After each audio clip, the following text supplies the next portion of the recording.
Hello everyone, welcome to my Talks.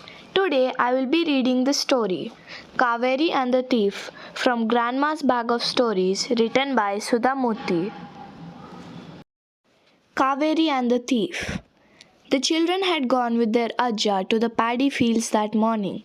They were all city kids and did not know a thing about farming. On the way, Anand was surprised to see a bird's nest on top of the tree. He said to Ajja, I wonder how birds decide where and how to make their nests. Ajja said, the straw in the nest is from the paddy field. Do you know farming helps human beings as well as birds? Krishna replied, Ajja, I thought wheat and rice can be just plucked from trees like mangoes, but today I realize that there is so much work in farming. That afternoon, after lunch, when they gathered around Aji for the day's story, she looked sharply at the children. They had enjoyed learning about farming, activities like cleaning seeds and separating the straw from paddy. But in the city, everything came from the supermarket. But here they had seen how things were really produced. Aji said, farming is very important. If farmers do not grow any food, what will we all eat?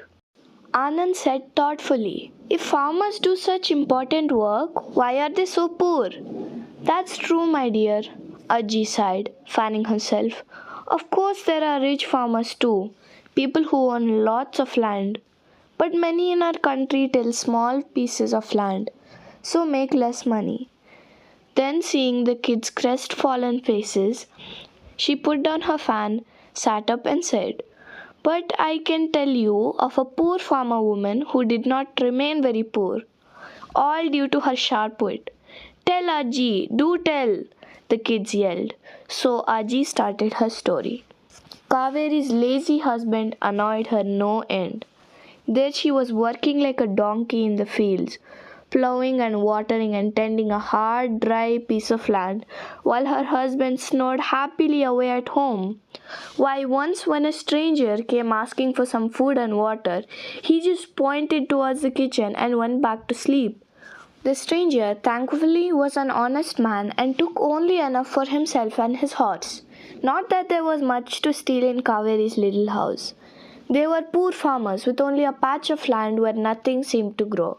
Somehow, Kaveri tilled the land, did some odd jobs in the neighborhood, and made ends meet. The land was right next to a temple. On some days, her husband would come along with her on the pretext of helping her, but no sooner would her back be turned than she would find him stretched out near the temple courtyard and gossiping with passing villagers. One day, as she was working on the field, trying to dig up the ground so she could sow some seeds, a thin man with a big mustache appeared beside her. He was a thief and up to no good. Kaveri, of course, did not know this. She greeted him politely and went back to work. Now, the thief wanted to steal the coins that were given as offerings in the temple, and perhaps even the ornaments on the idol. The only way into the temple was by digging his way in from Kaveri's land. But how could he do anything here, with this tough, no-nonsense woman working away?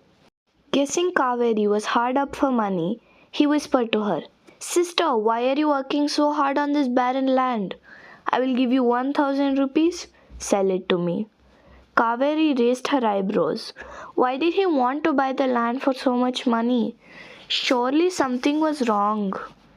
The thief sensed that she was not about to sell it to him, so he raised his price.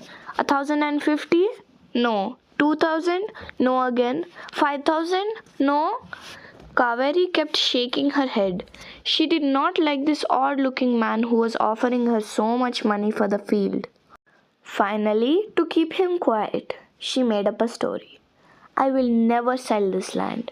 You see, it belonged to my ancestors. Now we are poor, but I am told that once our family was very rich. Though we lost a lot of our money, much of it was also buried here in this field by one ancestor to keep it safe from robbers. Then people forgot about it for years and years. My husband found a clue to the location of the hidden treasure just a few days back. Why do you think I am digging this hard earth? Not to sow seeds. Oh no, that's just what everyone thinks. I'm actually looking for hidden treasure. The thief was stunned. He felt this woman was really innocent, giving such important information to a stranger. He thought, why should I not take advantage of this situation? Here he was, hoping to steal a few coins from the temple, and this woman was telling him about hidden treasure. He replied in a very humble way, yes, sister, I understand. After all, it is your family treasure. Only you should get it. He pretended to walk away and went and hid himself in a little way down the road. Night fell. Kaveri packed up her tools and headed home. The temple, too, emptied out, and the priest locked it up for the night.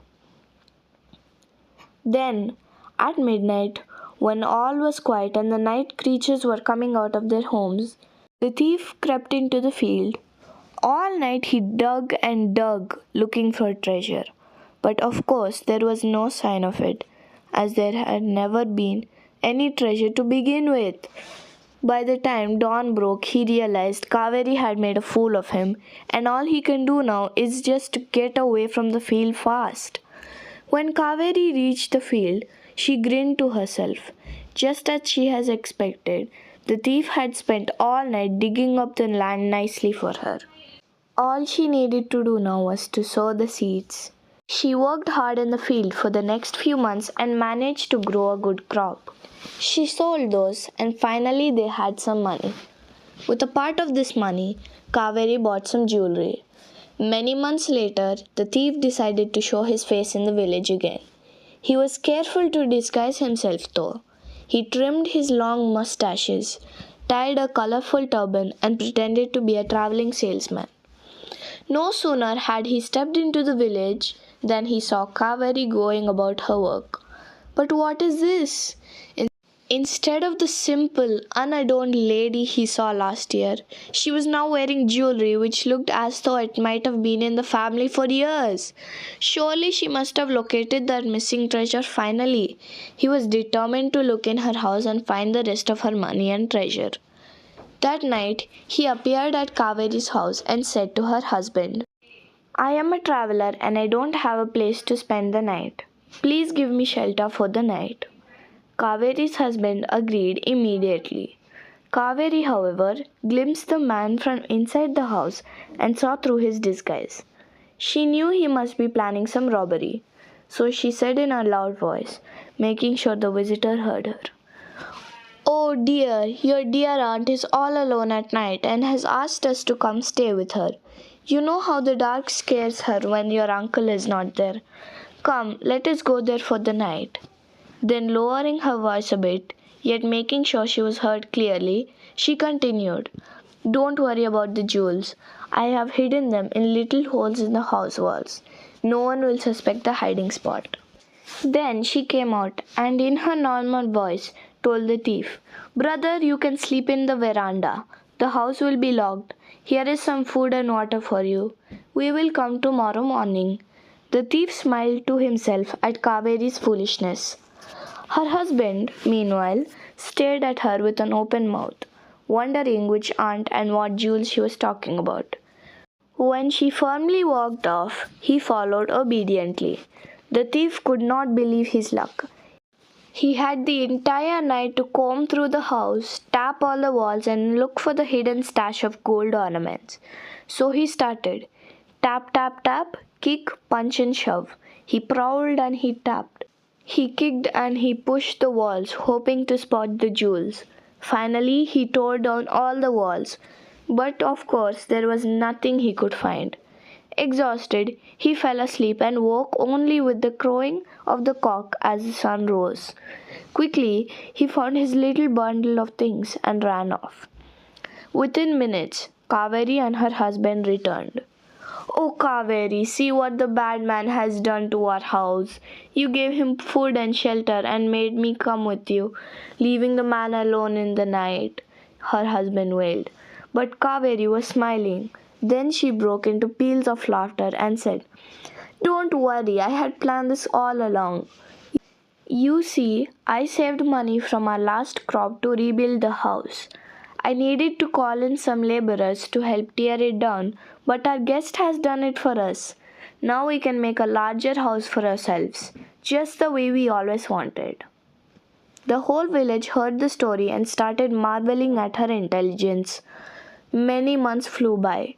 The thief was burning to take revenge. How dare that village woman trick him? That too, not once but twice. He realized that she was very clever. One day, he dressed up as a bangle seller and started wandering in the village. Kaveri spotted him and knew who he was at once. She said to her friends who were crowding around the bangle seller, "Oh dear, I would love to get some for myself. But ever since that good-for-nothing thief tried to steal all our money by tearing down our house, I've hidden everything in a little hole in a tree in the woods." "Which tree?" her friends asked. "Oh no, I am not saying which tree, but it is at last safe and sound in the forest." The thief looked at her. Yes, Kaveri was wearing an ordinary sari with no ornaments at all. Her friends turned around in astonishment at the crash with which the bangle seller flung down his collection of bangles and made off for the forest. Only Kaveri watched with a grin on her face. Out in the forest, the thief searched high and low for the jewels. He climbed trees, poked around in bushes, got bitten, scratched, and growled at, but he would not give up. The jewels were there somewhere, and he had to find them. So that is where we will leave him, prowling around in the forest, looking for money and gold that don't belong to him. She continued to work hard and made more money from her farming and became a rich old lady. Even her husband was shamed into giving up his lazy ways and helping her. As for the thief, who knows? Perhaps he is still in that forest, looking for what was never his. Now, if only he had learned to work hard like Kaveri, he would have been as rich. The children laughed and laughed when the story was over. "The poor thief!" Meenu and Krishna giggled. "Maybe he got eaten by a tiger." Ajji grinned. "See," she told Anand, "sometimes with a bit of luck and lots of pluck, people can change any situation in which they find themselves." Hey guys, more stories will be coming up soon. If you like this video, please do like, share and subscribe. Bye bye.